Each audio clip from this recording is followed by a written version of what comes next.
Good evening and welcome on this Good Friday to Second Congregational Church online, where whoever you are or wherever you are on life's journey, you are welcome here. You are welcome here this evening, this Good Friday. I invite you to bring your whole self to this time together, to this watching of this video. And I invite you to join us on Sunday mornings when I will be live at 10 a.m. Some centering words for us this evening. Darkness is falling.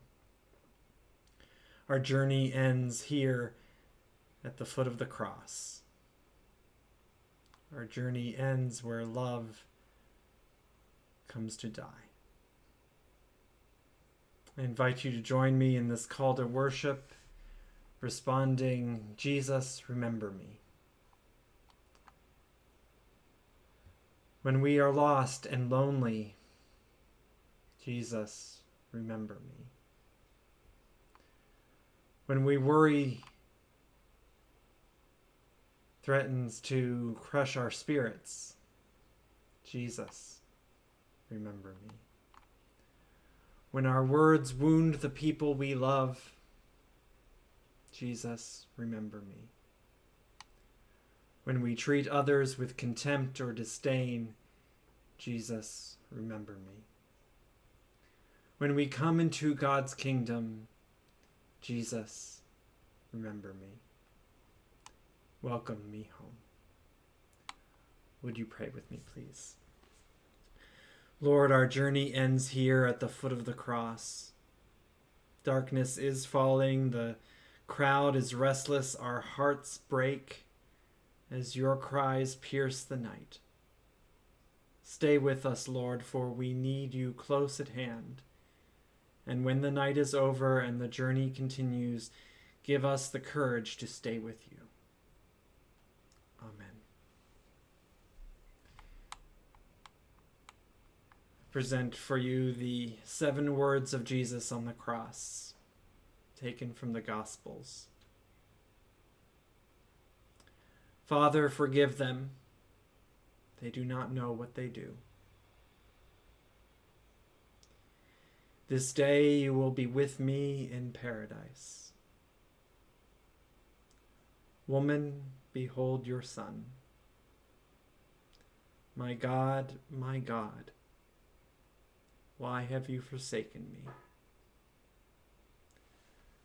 I thirst. It is finished. Into your hands I commit my spirit.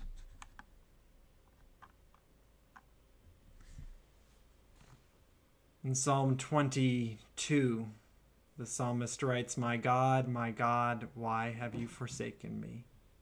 Why are you so far from helping me from the words of my groaning? O my God, I cry by day, but you do not answer, and by night, but find no rest. During World War I, a doctor named Cyril Helm kept a daily diary while he was in the trenches. He writes, hell would be a tame word to describe what we went through. Many fell in our frontline trenches, causing awful casualties. Men were buried alive, whilst others were just dug out in time and brought to, unable to stand, with their backs half broken. My cellar was soon packed, but I could not put any wounded upstairs, as any minute I expected the place to be blown up. There is nothing I know of more trying to the nerves than to sit listening to shells and wondering how long there is before one comes and finds your hiding place.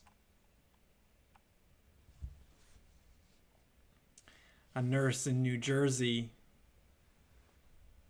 on the front lines of our battle against COVID-19, her name Connor Kate Clifford. She said, we are in a type of war zone situation. My God,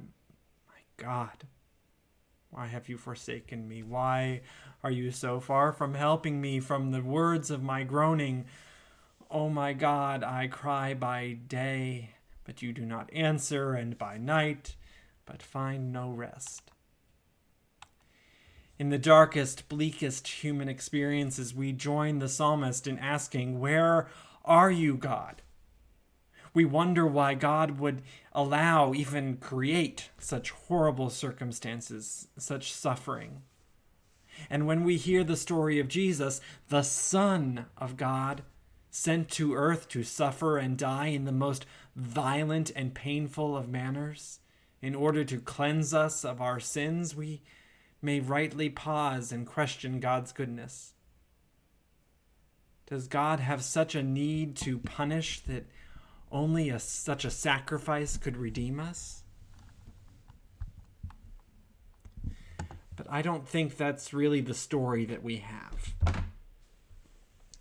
God didn't kill Jesus. Humans did. Specifically, human systems of oppression and domination, human greed and hunger for power put Jesus on that cross, not God. If we read the Gospels, we find Jesus declaring the forgiveness of sins long before going to the cross.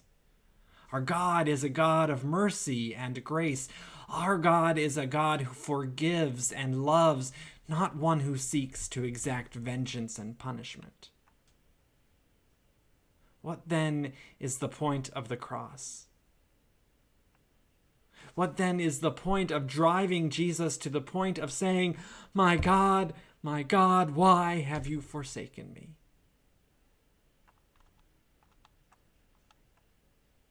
God's deepest desire is to be with us. And Jesus, as God incarnate, is the greatest expression of God's deepest desire. In order to be with us, God put on human flesh, became incarnate, became one of us. And so God became Jesus, Emmanuel, God with us. But being human isn't easy. Being human means suffering. Being human means experiencing the dark. Being human means knowing that sometimes we feel abandoned by God. There is war, disease, violence, and plague. There is hunger, thirst, sleeplessness, and pain. If God was to become human, God would be subject to all these ills and more. If God was to become human, God would have to face death. And if God was to become human and preach love and forgiveness, if God was to become human and heal the sick and feed the hungry, if God was to become human and challenge our distorted systems of oppression and domination, then God surely knew what the consequences would be. And in that time and in that place, the consequences would lead to a cross. The horror of the cross displays the cost that God is willing to pay to be with us, to love us. The story of the cross assures me that whatever suffering I go through, whatever darkness I find, whatever hell on earth is presented to me, God knows my pain, my fear, my perspective. This is how God crucified, how Jesus dying on the cross saves us by never leaving us. Connor Kate Clifford, that nurse in New Jersey who said, "We are in a war zone type of situation." She continued, "But when you look around and you still see people willing to help and smiling and trying to keep spirits up, that's what you have to take away in times like this." we are not alone. There may be times when we utter, my God, why have you forsaken me? Why are you so far from helping me from the words of my groaning? Oh my God, I cry by day, but you do not answer, and by night, but find no rest. But when we remember the cross, we can find assurance that God does not truly ever abandon us. Amen.